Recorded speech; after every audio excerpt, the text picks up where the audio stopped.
I kept expecting that she was going to have come in and like changed stuff to represent modern morality or something. Reading that translator's note, I was like, of course that's not what's happening here. It's been misrepresented if anybody's telling you that. Because what she's actually doing is going back to the original and saying like, what is actually here?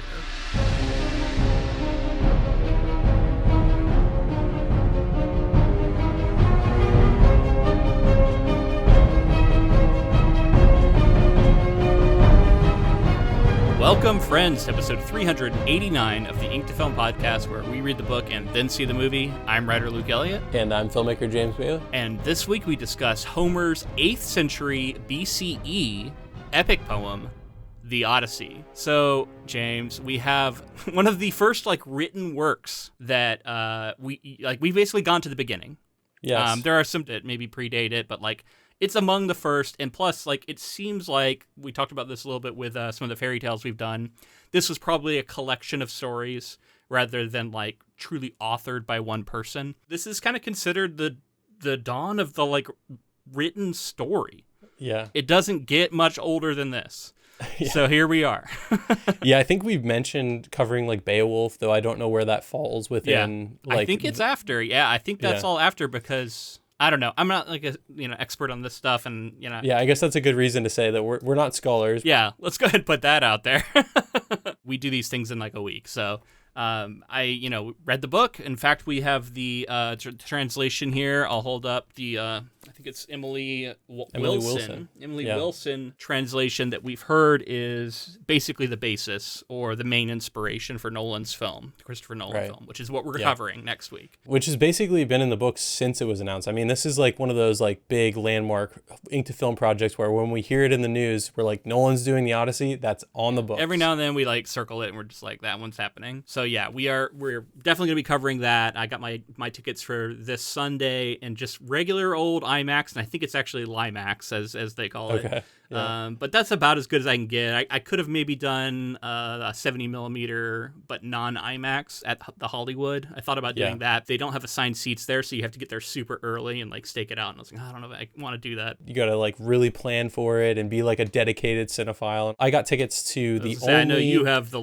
you have the legit. Yeah. Yeah, so there's only 25 theaters in the country that are doing the 70 US, millimeter. There's 41 worldwide. So it's the 70 millimeter 15 perf, so it's the largest possible format, the one that everybody's touting is the end all be all, perfect one to see it in. And Nolan shot this entire thing in 70 mil 15 perf. So it's the first film to be done in that way. And I know that's going to be crazy because I've just started to hear about how insane it was to try and shoot that way because it's just ridiculous to do. I mean, they created new technology. There's this thing called the blimp that they're covering the camera in because it's so loud when the film is going through it. But we're going to talk about the film next week. This week is about That's next the week. original source material. We have plenty to talk about with the source material, so we will leave all of that. So tune back in. The other thing is early on here, and for most of this, we're not going to be spoiling, if you can even say that, the plot too much. But I think a lot of people maybe don't really remember exactly what happens in the Odyssey, and they're curious to kind of have it fresh, quote unquote, when they go see the movie. So we're going to respect that a little bit, and we'll let you know when we're getting into the plot. Maybe we won't be as careful with spoilers since it is such an ancient story. Yeah.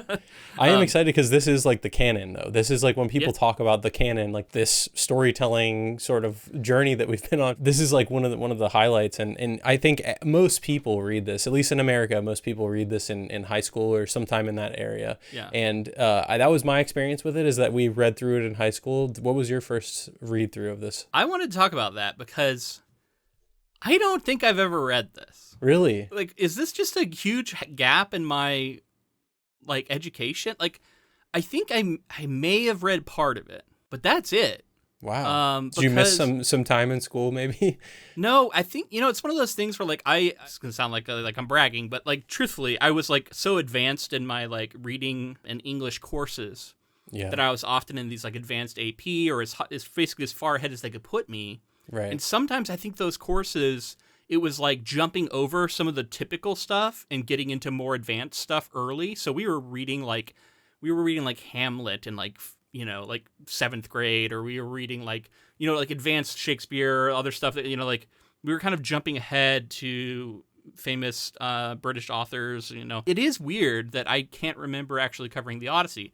And like I know for a fact in like a history course maybe we talked like Iliad/Odyssey, and we like went over it in summary, but I just don't remember actually like reading the thing. So I don't think that was ever like actually assigned. That's crazy because like I remember reading this, and I remember like I'll point to the Disney film Hercules as like kind of my first jump in, and that was the 90s, so that was my first jump into like Greek mythology. I loved that movie. I thought it was so awesome. And then getting to read the Odyssey in high school or middle school, high school, somewhere in that range, it reminded me so much of the stories, and I got kind of fascinated by Greek mythology and went and read a bunch of other Greek mythology that I could find, and became fascinated with it, and honestly just had such a good time reading through those stories. And I always thought it was interesting that it was like based around like this ancient religion kind of, and people truly believed a lot of this stuff. Yeah, absolutely. This was their religion. Yeah. The Roman gods and the Greek gods and the way that that's done, and then playing like video games that would be inspired by it, and other movies that I've seen that are kind of like Odyssey-esque, like God of War, or like Hades is something that I know both of you and I have played. The original, but I've actually been playing the shit out of Hades too. And did you say you haven't gotten into that one yet? I haven't. No, I want to. I have it. I purchased it. I'm just waiting to play it. Hades 2 is super the Odyssey. Oh, really? Like so many characters from the Odyssey are in Hades 2. So that was cool. And that was like, I got to like both have like some more insight into the game because of like now reading the original. But then also like I had some of the like characterization from the game in my head as I was like meeting some of these figures, and so that was kind of fun because of course they like in Hades they have fun with it, but like it's also like kind of accurate in some ways too. Like they walk a fine line, and I really appreciate it. But if you haven't played Hades 2 yet, check it out. So did you have sort of a Greek mythology phase that you can remember? I don't know if I had a phase. It was never like something I was like obsessed with, but like man, like it's all over pop culture. I feel like it gets referenced a ton. It's in a lot of games, like you said. I've played God of War, like these are things that you hear about, and a lot of these characters, even in the Odyssey that we just read, they're written about with the assumption that you kind of know who they are, and that was something that the translator Emily Wilson talked about, how like even like this Homeric poem kind of assumes you know some of this stuff already because it would have been common knowledge to the people who it was being read to, performed to, or who were reading it. And so that's interesting because I feel like that's still the case where like a lot of this stuff is kind of just like is like a cultural osmosis. I just know about this. I saw Troy back in like was it 2004 or something? Ish, yeah. And that had Achilles and Hector and everything. But I remember there was Odysseus was in that movie, right? And I feel like he has a role. I forget who plays him, but like it was Sean Bean. Sean Bean. How did I forget it was Sean Bean? Yeah. Amazing. Yeah. It's fun to think about Sean Bean because like essentially this occurs after the events of the Iliad.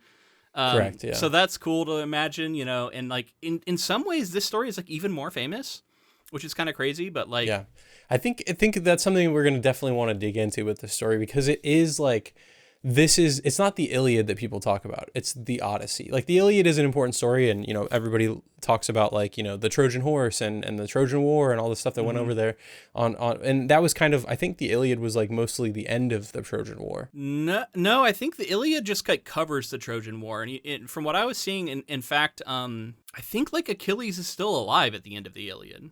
I may be wrong about that, but like it doesn't even get that far, and like we kind of learn what happened at the end in this book.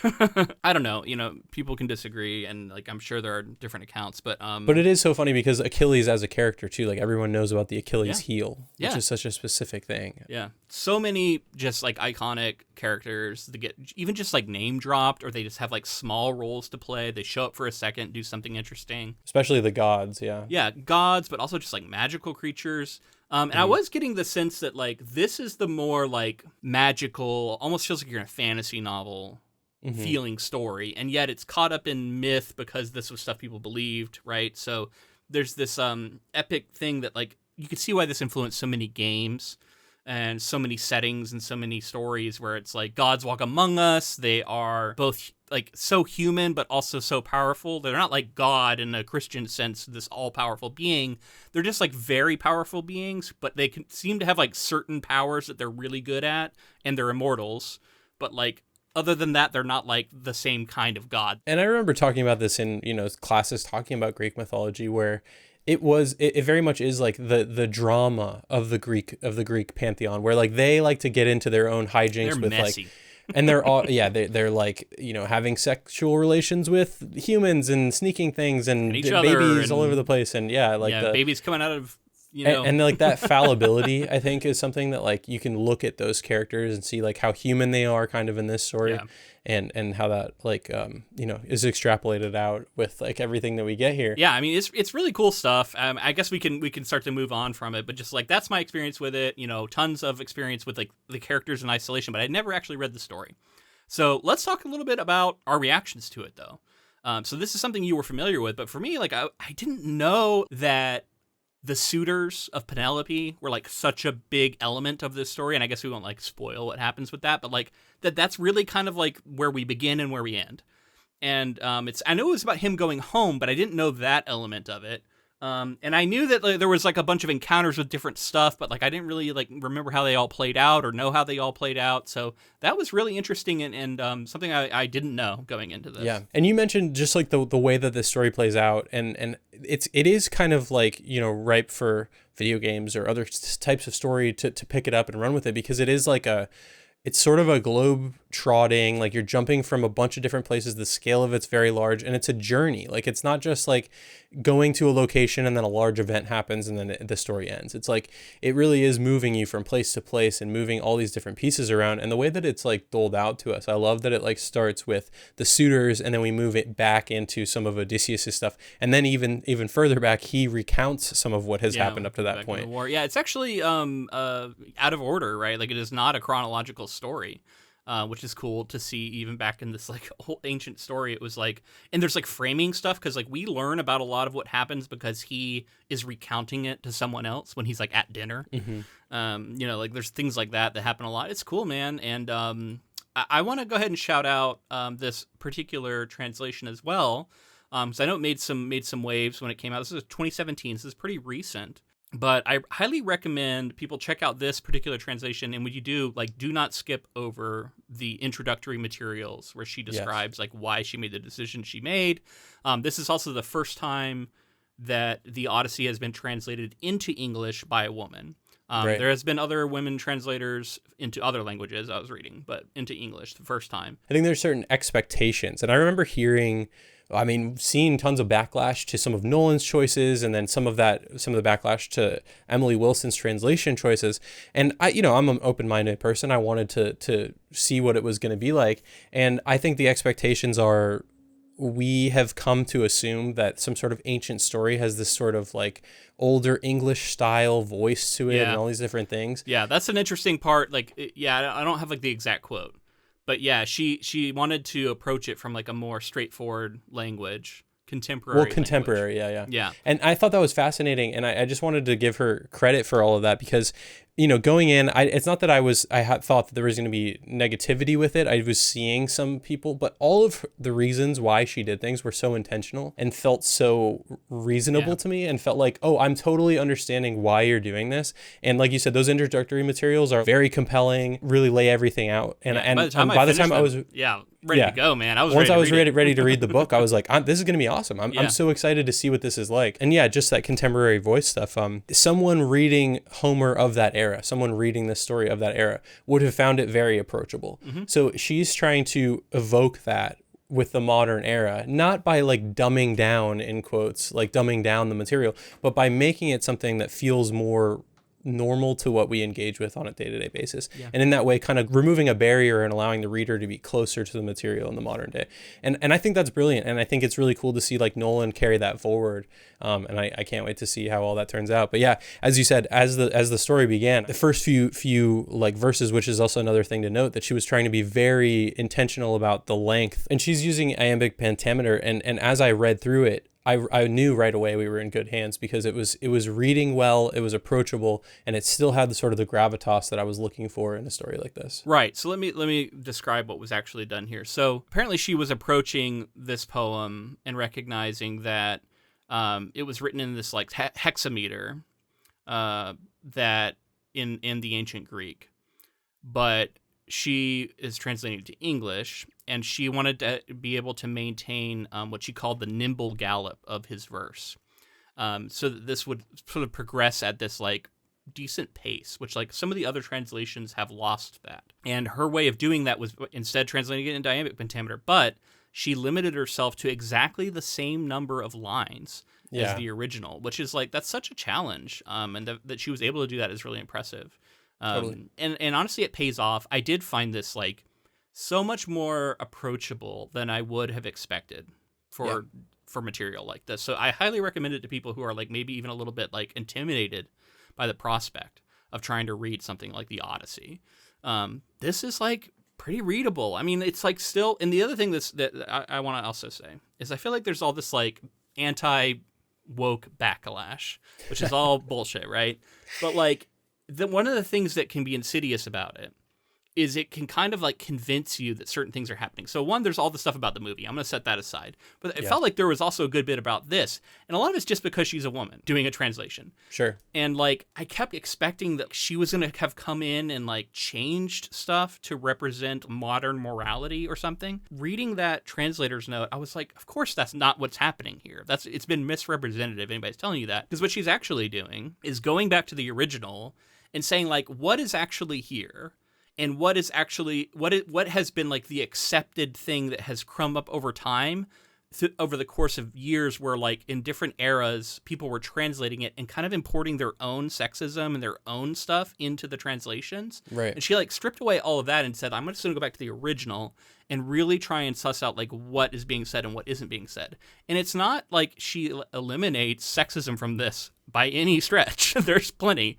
It's not like she eliminates like everything that's uncomfortable about this story, because there's lots that's uncomfortable about this story. I thought in particular one of the more interesting things was the way that she like was harnessing the baggage that Americans or English speakers can see with like the word like slave, and the way that slaves were being employed, to specifically highlight the horrific nature of owning slaves, and the fact that like all these people just casually had slaves. Yeah, and she noticed that like other translators tried to hide that and would call them servants and would call them maids and like things like that instead of slaves, because they were trying to hide it to make it more palatable. So in other ways, she was not trying to make it more palatable. But then there's like a really interesting thing, and again, I don't have the exact quote, but she was talking about how these women, I believe it was the servants or the slaves at Odysseus's home, who end up like spending time with the suitors, were called the sluts, or were called sluts by previous translators, whores and sluts.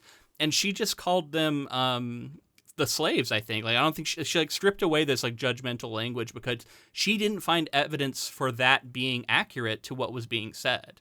And she had like really good linguistic reasons for it, even too. You know, it wasn't like she was just making it up. Like, if that had been what was said, I think she would have kept it. But she was looking back and going like, that's not actually what's said. And she kept something about like dog-faced or something else. There was like other terminology that was like she either changed. And there's a lot, you know, translations in art, and there's a lot of like misinterpreting of like what that would mean, because like to us as like modern readers, calling someone a dog face has like certain connotations, but like for the ancient Greeks, what that would have meant might be different. And so that's where like it becomes an art where you're trying to figure out like what would it have meant. And that was really like her main impetus for me, was like trying to give us the experience as close as possible to what it might have been like for the people of the time to hear it.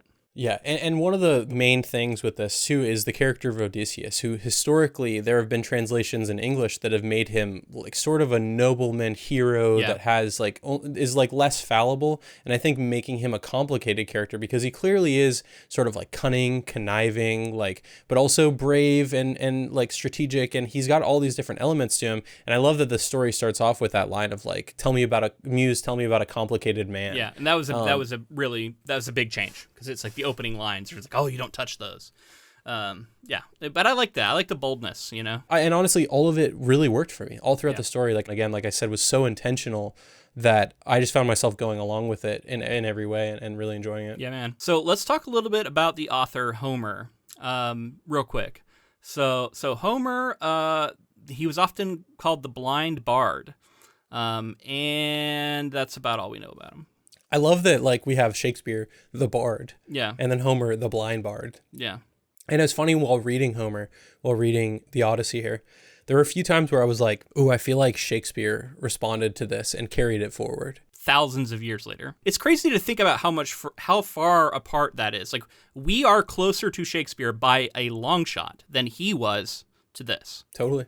And yet the legacy is like Shakespeare is just so like known. And I know like with Homer, it's like there's even controversy, and there's controversy with Shakespeare in the same way, whether that was even one person. Yeah, there's like some controversy around Shakespeare. Homer, like literally, like as I said, like we don't know. Yeah. He is basically anonymous. They called him the blind bard, but like from everything I was seeing, like people think that there's just a legend around who he was, and that none of it is probably true. It is itself fiction. So wild.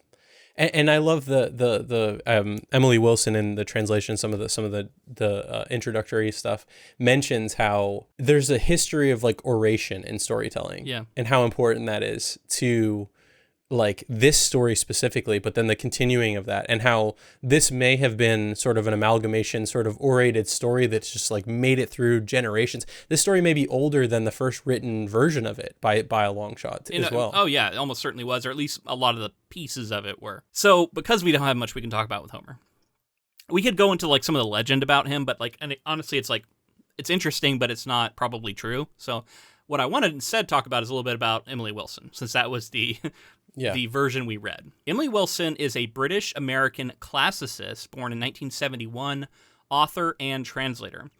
She is the professor of classical studies at the University of Pennsylvania. In 2017, her translation of the Odyssey became the first by a woman into English verse. Her translation of the Iliad was released in 2023.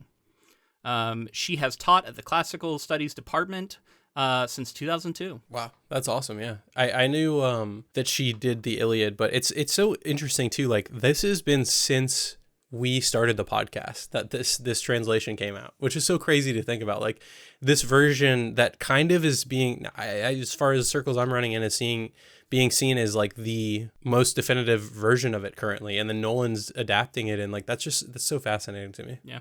So speaking about this translation, I'll give you some of the reactions from like critics and stuff as this was coming out. So yeah, in a review for the London Review of Books, Colin Burrow discusses how she approaches the challenging task of translating the poem into the same number of iambic pentameter lines as there are hexameters in the original. Writing, in order to achieve the level of compression, she has to rely heavily on monosyllables, and to make sharp and sometimes simplifying decisions about which of Homer's implications to make explicit.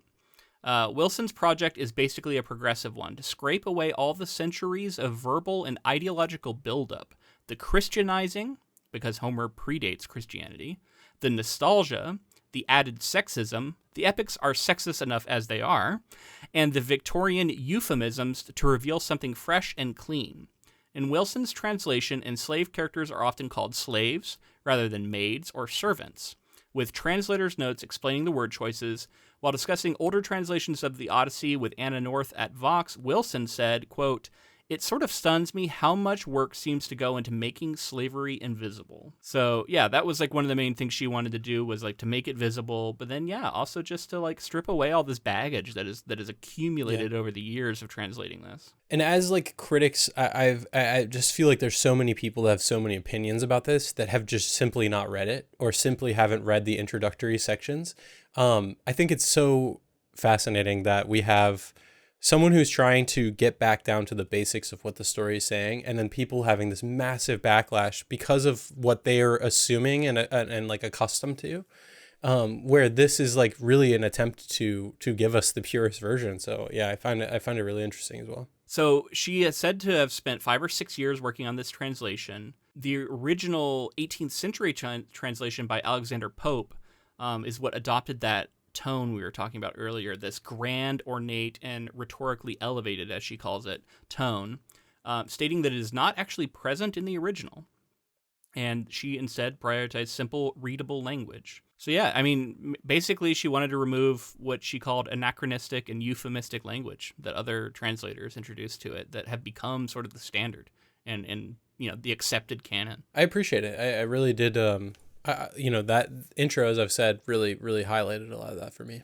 Yeah, and it works. So definitely recommend that. There is an audio version, which I definitely ended up listening to parts of. And yeah. Did you listen to the one with Claire Danes. Yeah, So, yeah, well she did done. a great job. So a good one I recommend to people if you're curious in checking this out. Also, we will put this copy, again, this one here, in our bookshop, which will be a link in the show notes if you're curious about that. I guess we should also say we're about to get into summary and stuff, but we do have a Patreon while we're on the topic. Patreon.com/InkToFilm, and on there you can get bonus episodes, which we are going to be releasing a couple soon that we were a little bit out, we got a little behind on, but we're gonna make up on them. But yeah, bonus episodes, but also the ability to vote on upcoming projects. There's definitely benefits over there, so check that out. Patreon.com/InkToFilm. We'd love to have your support. Yeah, and it really keeps the doors open over here, keeps the lights on. So any support that you can provide, we really appreciate it. We're keeps the suitors out of the house. Yes, yeah. We're currently under our threshold that we would like to be for self-sustaining the podcast. So anything that you can give is greatly appreciated. Greatly appreciated, yep. All right, man. So let's get into some plot synopsis. This one I found that I'm going to read from is pretty bare bones, but at least give us kind of a launching off point to talk about different things that happen. We're going to have to move through this fast. Even though we've talked about how she did a good job of like compressing this and keeping it, moving at a good pace, there is still just a lot of stuff that happens. There's a lot of characters, and there's a lot of stuff we're just not going to be able to talk about. But that's okay. We'll do what we can. So, the Odyssey does not follow a linear chronology. The reader begins in the middle of the tale, learning about previous events only through Odysseus's retelling. The first 4 books, by the way, there's 24 books, this whole thing. The first 4 books set the scene in Ithaca. Penelope, Odysseus's wife, and their young son Telemachus are powerless before her arrogant suitors as they despair of Odysseus's return from the siege of Troy. Telemachus is searching for news of his father, who has not been heard of since he left the war nearly 20 years earlier. He journeys secretly to Peloponnese and seeks out 2 men who fought with Odysseus in the war at Troy, Nestor and Menelaus, and discovers that his father is indeed still alive. Yeah, let's stop here because this is kind of what the book does too. Like, we get Telemachus going off to find his father and see if he's still alive, and then all of a sudden we jump over to Odysseus and we like learn what actually is going on, and we kind of leave Telemachus alone for a while. And I think Tom Holland plays Telemachus in the movie, so I'm excited to see how that plays out. I think that's true, yeah. Yeah, man. So let's talk about the setup for this too, because we meet Telemachus, we meet Penelope, we hear about these suitors, which there seems to be like 100 of them. There's so many of them. Yeah, there's supposed to be. I think they say 108 or something like that. Yeah. And I'm like, how can 100 people be? Apparently, they're feasting on. Yeah, they've come to like eat all his food, hang out in his house, try and suit his wife. They're like drinking all his wine. Yeah, and I feel bad for Telemachus because it's a young man who hasn't met his father before. He's like basically needing to like defend the household in his stead, and it's talked about so many times. His mom. He is. Yeah. And it's also talking about like how hot his mom is too. Like constantly, everybody's talking about. Well, how hot. Also like so like I don't know. It's like weird. Like, and this again, we're gonna say some stuff because like we're modern people reading a story that's ancient, and so like some of this stuff just hits us as weird. But of course, this is just like a lot of this is just I guess to be expected, or like how things work. It's like partially objectification, but then also partially like if they are able to win Penelope, then they also get they get to be king basically, and they get all of Odysseus's wealth and well, it's power like the objectification of Penelope is like fully on display because she is essentially the main prize to be won. She's so beautiful, and then she's also like key to becoming king in his place, and seemingly like getting his house and everything he owns, and he's this super rich guy. And Telemachus, he doesn't like really go against that. It's more just like him wanting to like, he wants her to like say no to all of this.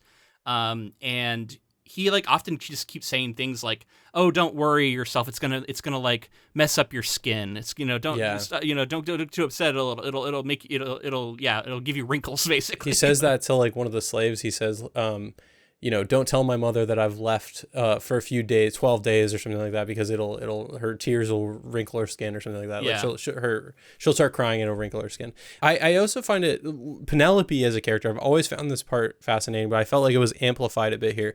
This like I'm going to weave this tapestry. It was cool. And then it shows some of the cleverness of her husband. Like, this is the kind of stuff her husband does throughout this story. Right. But and then like them being sort of in line with one another, and like just her showing that like whether the patriarchy wants her to or not in this story, like she's showing agency. She's showing like she keeps creating these challenges, and she keeps finding ways to like stave off these suitors and so that her scheme is she's like, I gotta weave this thing for before I can get married to someone else. And so she's like working with her loom, and she's like, oh, it's taking forever, sorry guys. And then like every night she's like weaving it, and then every night she goes in and she like unravels it, and then she just like keeps doing it. So she makes it like last 3 years of her like working on this thing. And they're like, damn, it's taking a long time. And obviously that's like it's partially her like having some agency and choosing, and throughout she gets like she sets up scenarios where she's kind of choosing who she'll be with, but it's also actively showing like the devotion, and I think that's a big part of the like wish fulfillment for people reading the story in that era, was like your wife is so devoted to you that she would wait 20 years and create all these ways. Let's talk about the double standard that occurs in this book. Surprise, surprise. Yeah, the emphasis that is placed on her remaining super faithful and chaste and not getting with any of these guys. And in fact, like, it is heavily implied that Odysseus would literally have killed her if she had broken that. And we get this part, actually. Telemachus goes to Menelaus. Menelaus, yeah. Yeah, he's now husband of Helen, which is interesting, because Helen is sort of the reason that the Trojan War was fought, because of her sort of going away with, I think, Paris, if I remember correctly. Yeah, remembering my Iliad, yeah. Anyway, Telemachus hears the story of like how Agamemnon was like betrayed by his wife because she got with someone else when he was gone, and then that person schemed to kill Agamemnon as soon as he came home from war. Yeah, and with his wife. Right. So Agamemnon is the like dark mirror of the story of Odysseus. Exactly. Yeah. And Agamemnon's son then retaliates and kills both this man and Agamemnon's ex-wife, I guess, at that point. And I think that's also flashing for Telemachus. It's also kind of giving a version of Telemachus where he's realizing, like, you know, if my mother is not chaste and all these other things we're saying, there's a possibility that like she will need to be put to death for dishonoring my father and all this other stuff. Yeah, because it makes sense to me that if your mom like conspires with a dude to murder your father, yeah, she's guilty at that point. But then like the leap is like, well, if she's been unfaithful at all, just go ahead and kill her. Right. Yeah. You know, how dare she, you know, over the 20 years you've been gone, you know, move on in any way, right? She has to like remain loyal. Anyway, but like, fine. Even if you want to believe that, fine. But like, we're going to get to it. Odysseus does not follow these rules for himself. Yeah. And they are not expected for him. Everybody wants Odysseus. Everybody wants it, and even gods. It seems like even many gods. Goddesses, every god he meets, I think, wants a piece of him. So in fact, let's go ahead and move it to the next part here, which is going to open up the big kind of journey, which is like what I think a lot of people think of and what I think of when I think of the Odyssey. So the second 4 books, books 5 through 8, introduce the main character of Odysseus as he is being released from captivity by the nymph Calypso on the island of Ogygia. He suffers a shipwreck and lands on the shore of Shera, the land of the Phaeacians, where he is welcomed by the princess Nausicaa and later received hospitality at the court by her father, King Alcinous. In books 9 through 12, Odysseus tells the Phaeacians of the harrowing journey he and his crew endured as they tried to find their way home, including their encounters with the Lotus Eaters, the Laestrygonians, and the sorceress Circe, their visit to the underworld to consult the prophet Tiresias, and their narrow escape from the cave of the Cyclops Polyphemus, their ordeal navigating between Scylla and Charybdis, and the disastrous slaughter of the sacred cattle of the sun god Helios by Odysseus's companions, and the final shipwreck in which Odysseus washed ashore on Ogygia alone. So there's so many things that happen there. What are some you want to talk about? What are some many adventures adventures that stand out there? Yeah, I think Polyphemus is the most famous one. Big so maybe one, let's the save Cyclops, that one. Yeah. There's so many small adventures that go on here, and so often I think we already talked about like Odysseus is this complicated character. Cunning, seems to be somewhat good, but also kind of in the gray area. Yeah, he's definitely also a liar, and I think several times it even calls him the liar. but it's almost like a point of pride that he's like so good at lying. Like he's a trickster. Yeah, he's kind of like a Loki character in some ways, you know. He's very trickstery. He's got the like gift of gab, talks his way out of tons of situations. He's got that like charismatic vibe to him, you know. And it definitely it reminds me of going through these sort of levels. Like, you know, you go to this level and you try to best this person, and usually he's figuring out through like some sort of puzzle or some sort of like you said, wordplay or something.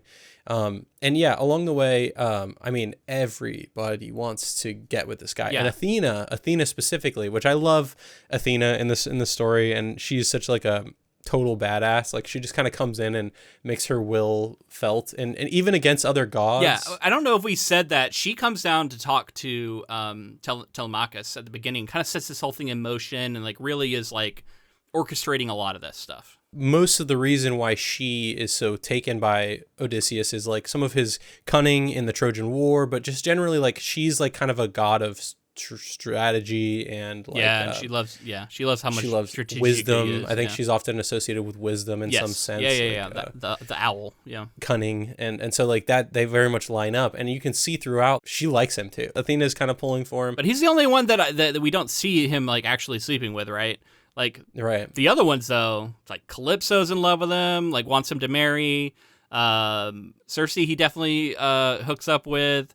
Or, you know, it's like a lot of these things. It's like they want to have sex with him. He's like, I guess I will. You know, sometimes it's for the sake of my men. Sometimes it's like, why not? I guess. It's you know, she's a goddess, so I am, you know, maybe powerless to resist. I don't know. Yeah.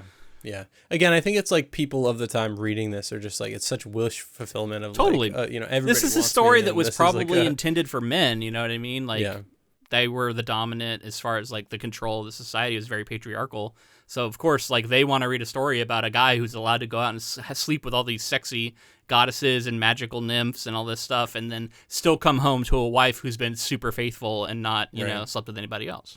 Right.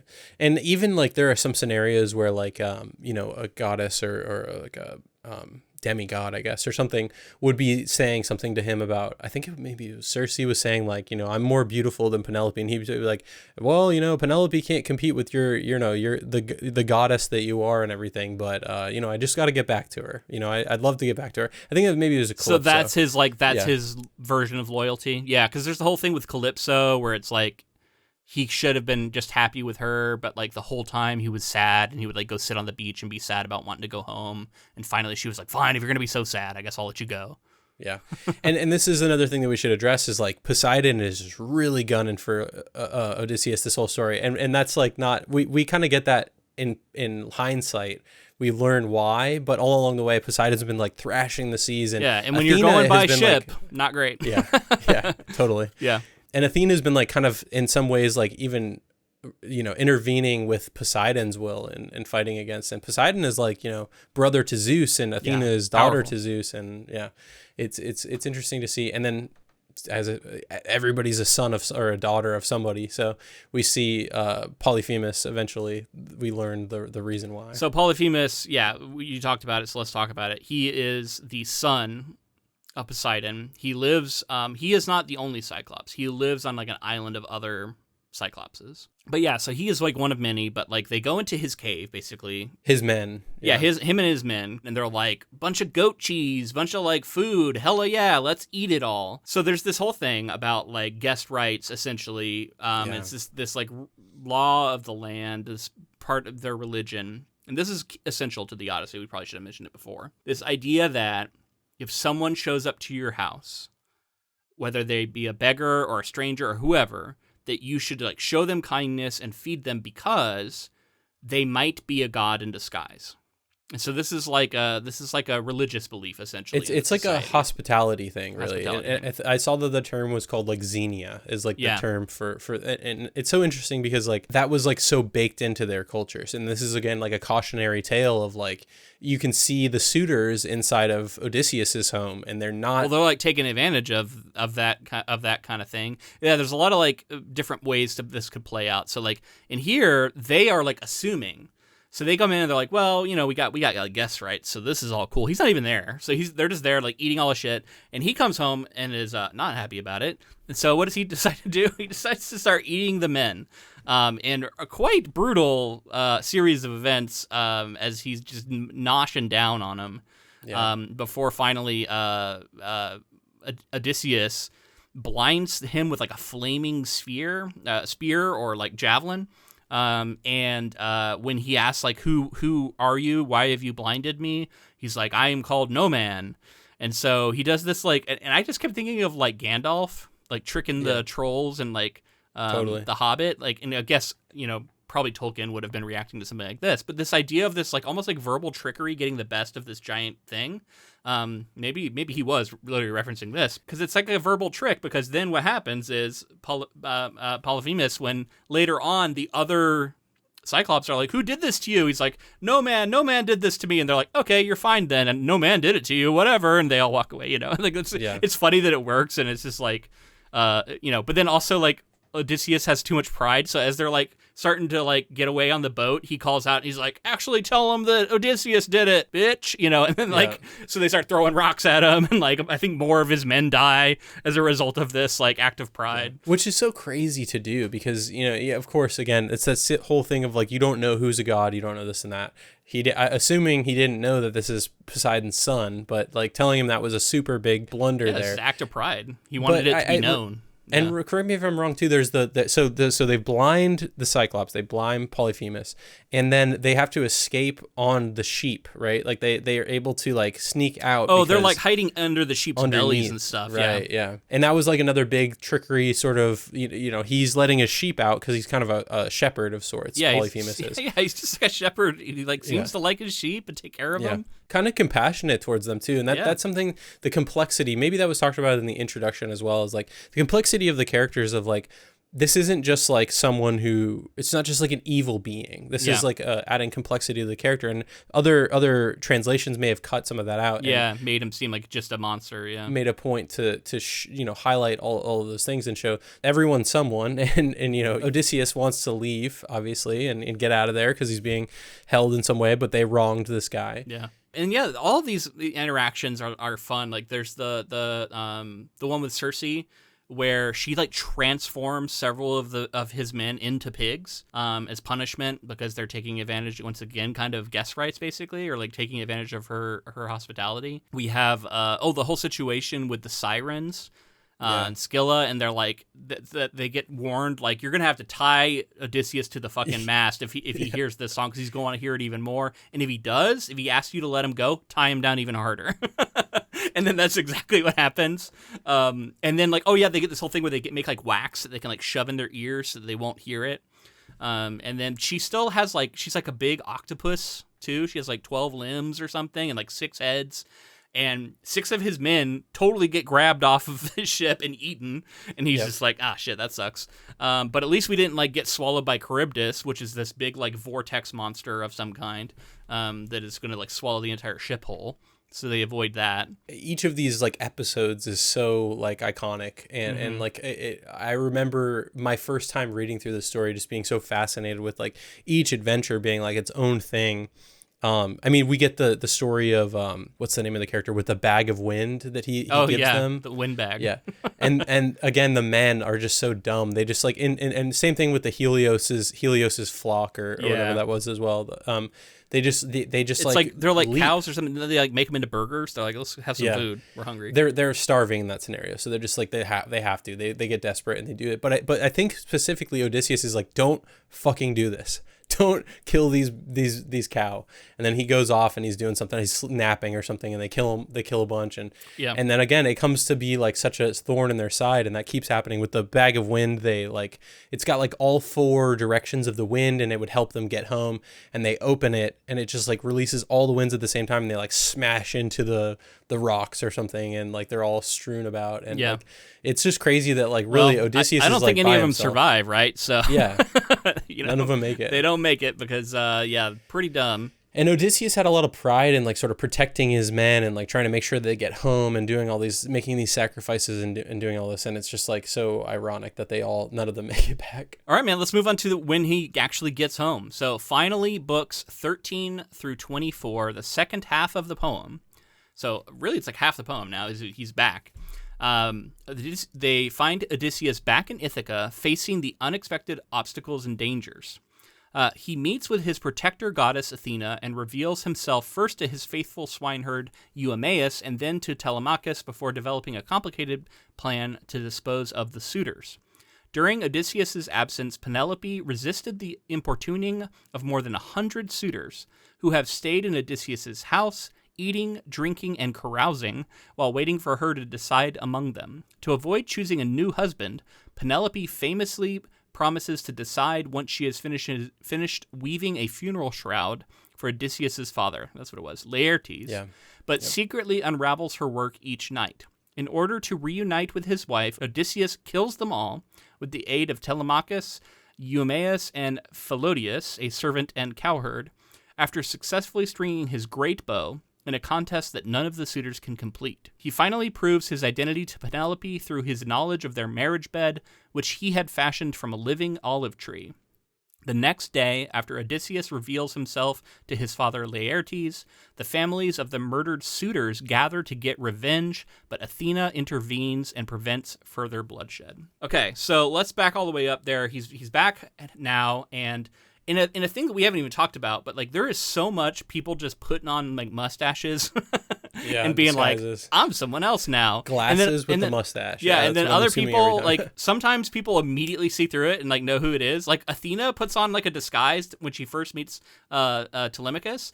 Telemachus is like, Athena, it's you. It's like after funny. The conversation at the end, Yeah. he like goes to somebody and he's like, by the way, that was Athena that I was just speaking with, and she said this. Yeah, that's funny. But then Odysseus is like, he basically kind of maybe magically, I don't know, I'm curious to see how this is portrayed, but like he's dressing up to act like he's this like homeless guy essentially who's like wandered onto his property and just is like seeking some like, again, guest rights, like let me in and give me some food. And he's like he has like a stick he's walking with, and he's acting like he's like older. I thought that Athena had like slightly augmented that for some reason. I think she magically made it look even better. I think one of the coolest parts that I love is dog owner Argos. Yes, the loyal pup is like one of the only ones. Like it's like Argos and like one of the servants, and like I think that's about it. Well, he reveals himself to Telemachus. And he kind of knows, which is different. Like Argos just knows. Argos like gets up and starts wagging his tail. And it's like, hey, and he's like lazy old dog that had been laying there, hadn't moved much. Like they like let him like sit and shit. There, he's like literally like in like dung. He's like in piles of dung, and just like they've like let him. They've not taken care of him at all. Yeah, like none of these suitors care about him. He's like, but he knows his owner as soon as he sees him. I love which that. is very sweet and a legendary dog in the canon, I would say. Legendary. Apparently, I saw this on TikTok somewhere, but apparently, this was a big thing, or maybe it was on Instagram. But anyway, this is like a big thing for Christopher Nolan because I guess he had like just gotten a dog recently.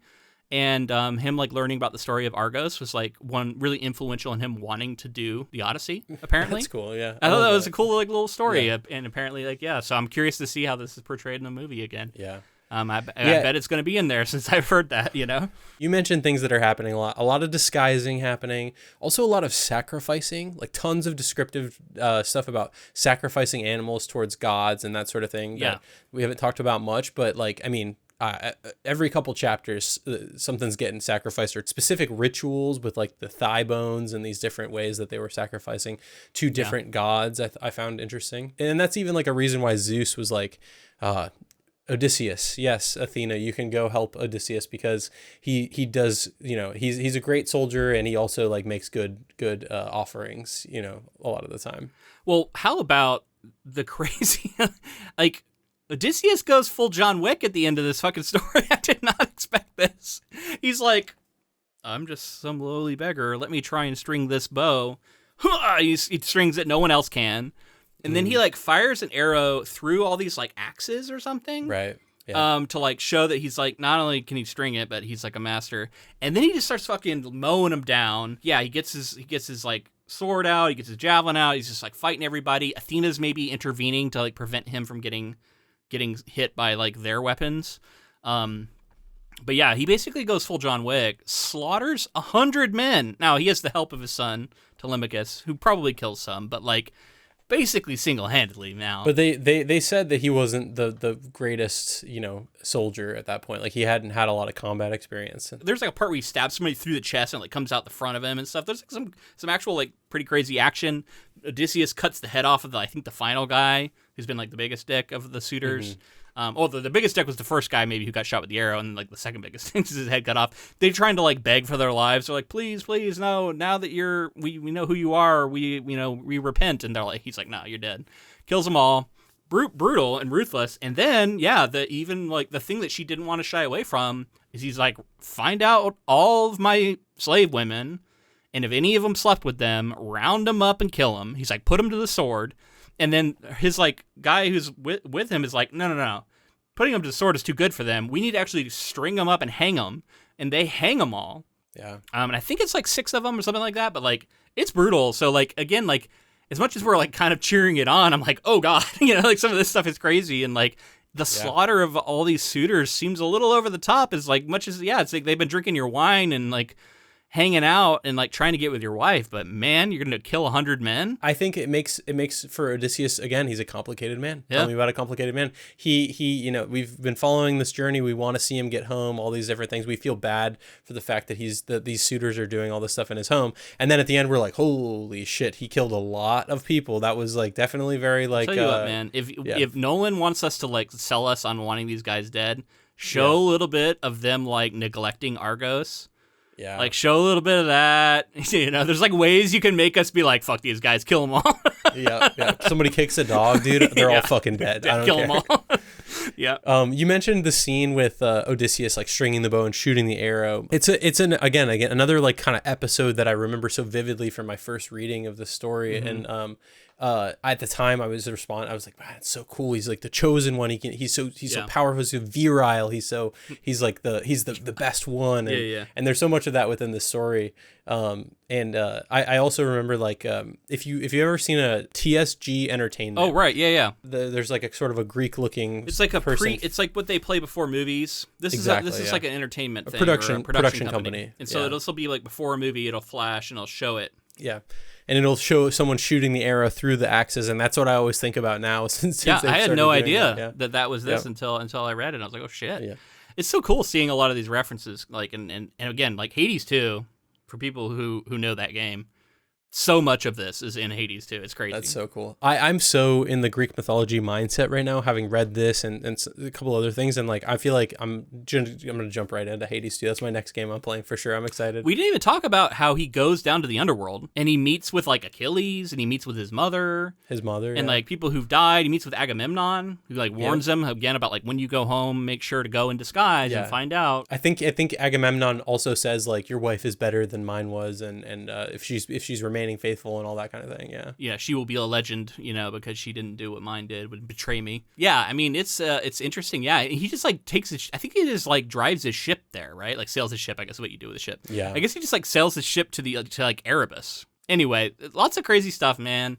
And then this ending part, I think it's notable also that we get this final scene with him and Penelope where she doesn't believe that he's really him, and she has to he has to prove himself to her by this thing with the tree and the bed and all this stuff, and revealing that he knows like how he made their marriage bed.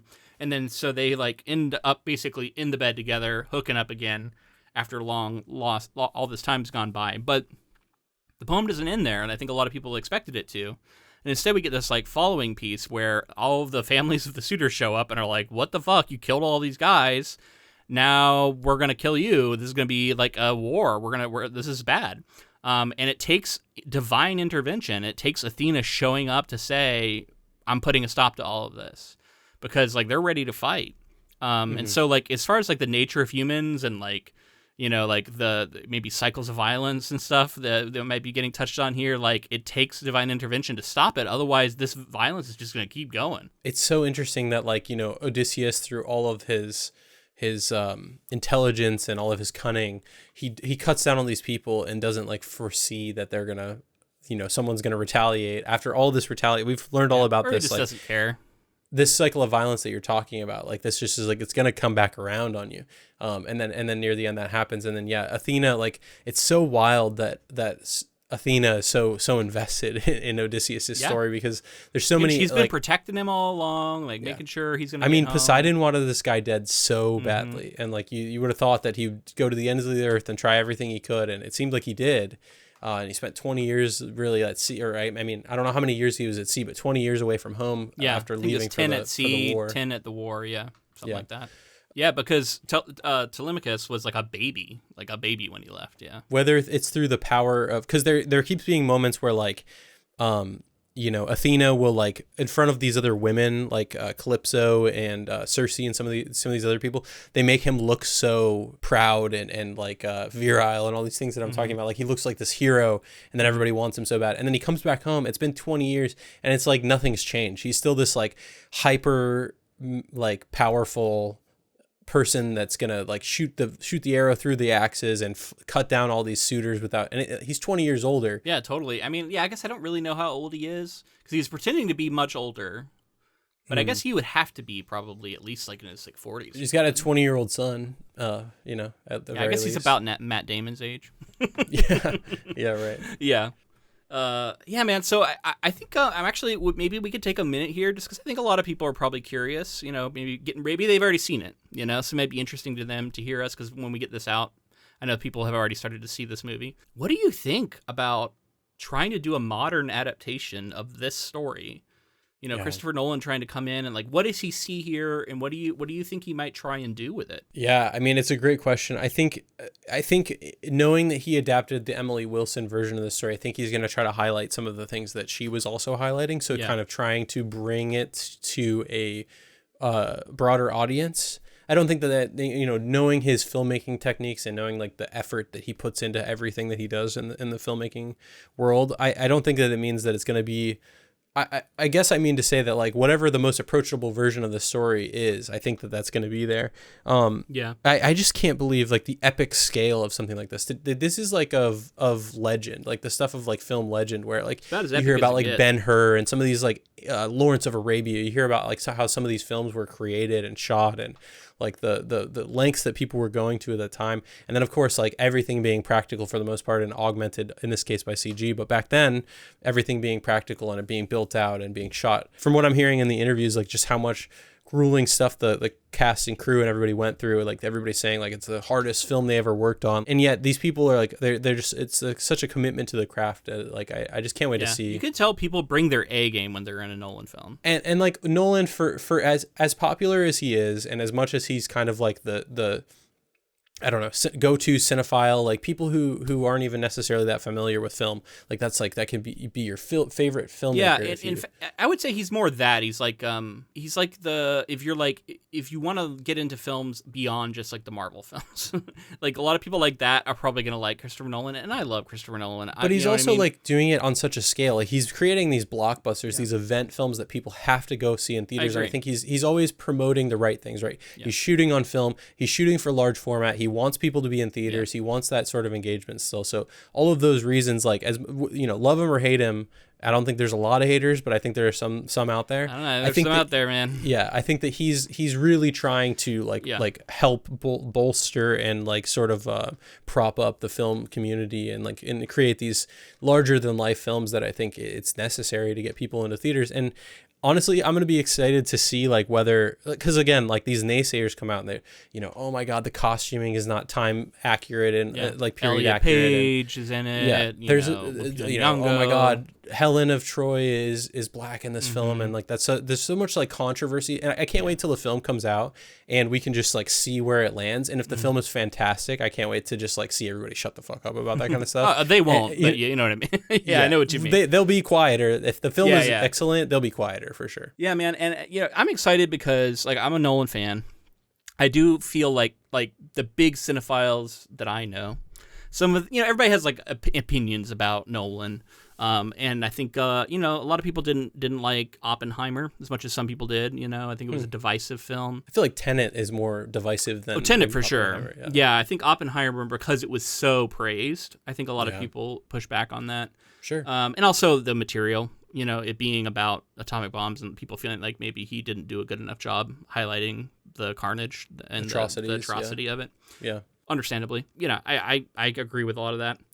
The thing that really fascinates me about this is I love Nolan's filmmaking. I think Interstellar is an interesting, somewhat more recent example of a big swing film that is going to somewhere really speculative.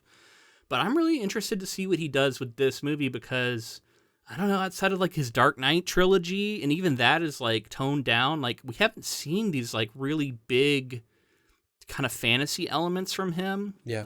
I would say Inception. Inception's got a fair amount. Yeah, but it's a particular kind, and in fact still kind of grounded. Yeah. Yeah. But no, we got a giant cyclops here. We got monsters. We got Scylla. We got all this stuff. I'm really curious to see how this is portrayed. And also after reading this, I'm convinced this is going to be a very action heavy movie. I think there's going to be a lot of action in this. Yeah. And have you seen any trailers? Epic. I saw the very first reveal. Yeah. And I've tried to avoid every other trailer. That first reveal that I saw, if we saw the same one, was pretty action heavy as well. It was definitely battle centric. I don't know. Maybe it was. I honestly, it was so long ago. It was months ago. And I feel like I've kind of forgotten a lot about it. I've been trying to avoid about it as much as I could because I knew I was going to see it.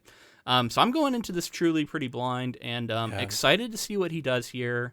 Me too. I'm really interested, and I think if you're gonna make the Odyssey in 2026 and you're a filmmaker of his caliber, you're gonna be balancing trying to something we talk about with adaptations all the time, but do kind of justice to the original, but also recognizing you're adapting an ancient story. So there's going to be a bit of what happened with the Green Knight, David Lowery's Green Knight, where you're going to have to make your own thing too. This is going to be his version of it too.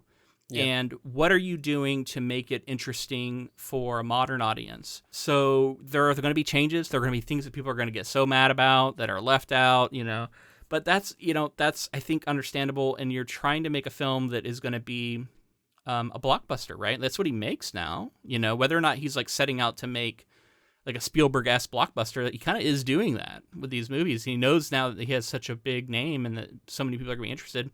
And then I love the nerd, the film nerd shit. I only like it more now in the era of AI.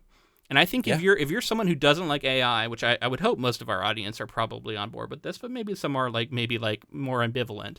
But I fucking hate it. And I think it takes away from what art really is. And that's the care and intention of human beings making art. And that is on display with Nolan because he cares about the medium he's working in. And he cares enough to go crazy with it, go a little bit beyond what anybody expects, and be a nerd about wanting you to see it in certain crazy formats where you're a lot of people are roll their eyes when they hear that, but I love it. And to me, it's the polar opposite of AI, right? And he's thankfully one of the directors who's come out and been fuck AI. AI has no future in filmmaking, and I applaud him for saying that. It's a representation of why people do this, right? It's Nolan is clearly somebody who watched films and was so enamored by them, as I think probably a lot of our audience are, you and I are, that they just want to be a part of it. They want to be involved with it. They want to find a way to be a part of the movie in some way.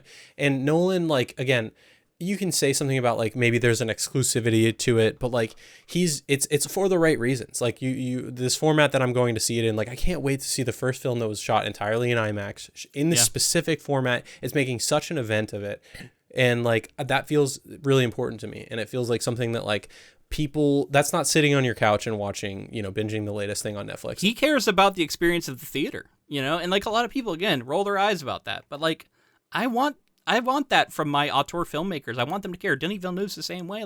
He cares about that stuff, and I want him to. And I think that's always going to create like a more special experience. Like it's like talking about like going to the best dinner you've ever had. You probably had it in great company. And I think there's something to be said about like going to see a film and I'm going to be with friends and family, seeing it in this special format. I've been anticipating it for such a long time. How long ago did you buy your tickets? A month or so, 2 months ago or something. Couple months ago. Yeah, that's wild, man. That's so cool. I was looking and like the nearest one to me is in San Francisco. Really? I would have thought Seattle. I thought Seattle too, but like I couldn't find evidence of there being one in Seattle that actually can do the 70 millimeter. There are many 70 millimeter film projectors, and I recommend people go see it in 70 mil. It's the 70 mil 15 perf that's like very, very hard to find within the States.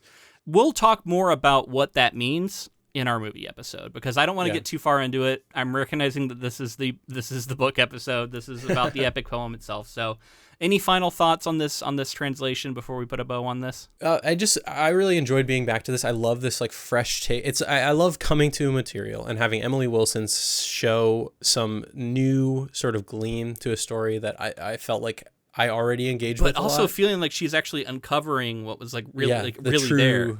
Yeah, I love that. And I love that we're getting that. And I'm just sort of, like I said, in the Greek mythology mindset now. Like I want to just dive into more stories. You got to start playing like, Hades 2, man. Hades 2 is on my list now, and it's going to be the next thing I play. And I just like that. I love when projects with Ink to Film sort of align in that way, and they just get you like so amped up about either the material or the film or reading a story that I hadn't already. And this is what it's all about. I'm excited, man. All right, so that's going to be it for the Odyssey book. Join us next week for the film. If you enjoyed this coverage, let us know in the form of a rating and review on whatever app you chose to listen on. And if you're on YouTube, make sure to like and subscribe to our channel, like the video, leave a comment, let us know. When did you read the Odyssey? I'm curious. Did you also miss it in school like me, apparently? Like I knew about it, but I never actually read it. Is that crazy? Am I the only person? Let us know in the comments. We'd love to hear from you. And be sure to connect with us on social media. We're on Facebook, Instagram, Blue Sky, TikTok, all of those at Ink to Film, and we're basically on every social media platform. So just go out there and look for us. Yeah, we also have a link to our Discord in the show notes. We'd love to have you join us over there, where we can have chats in dedicated sections of our forum, essentially on there, where you can talk about specific projects, and there will be one for the Odyssey.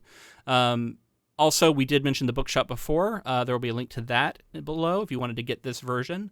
And if you'd like to support us on Patreon, that's patreon.com/inktofilm, once again, where you can get bonus episodes, you can vote on upcoming projects, and we'd love to have your support over there. And thank you to Ross Bugden for the use of our intro and outro music. All right, man. That's going to be it for Homer's The Odyssey. We've done it. We've been on an Odyssey of our own, but it's not over yet, because now we get to go see this film. I'm super excited. I've been looking forward to this ever since it was announced. It's been on our schedule. I got my tickets lined up and ready, and I hope that my LimeX experience is still fun. I'm sure it will still be at least pretty good. Yeah, I'm sure it'll be a good time. I'm curious to know what you think of seeing it in the way he truly intended. I want to know what that experience is like. Yeah, I can hardly imagine. So that's going to be it for now. So until next time, keep adapting.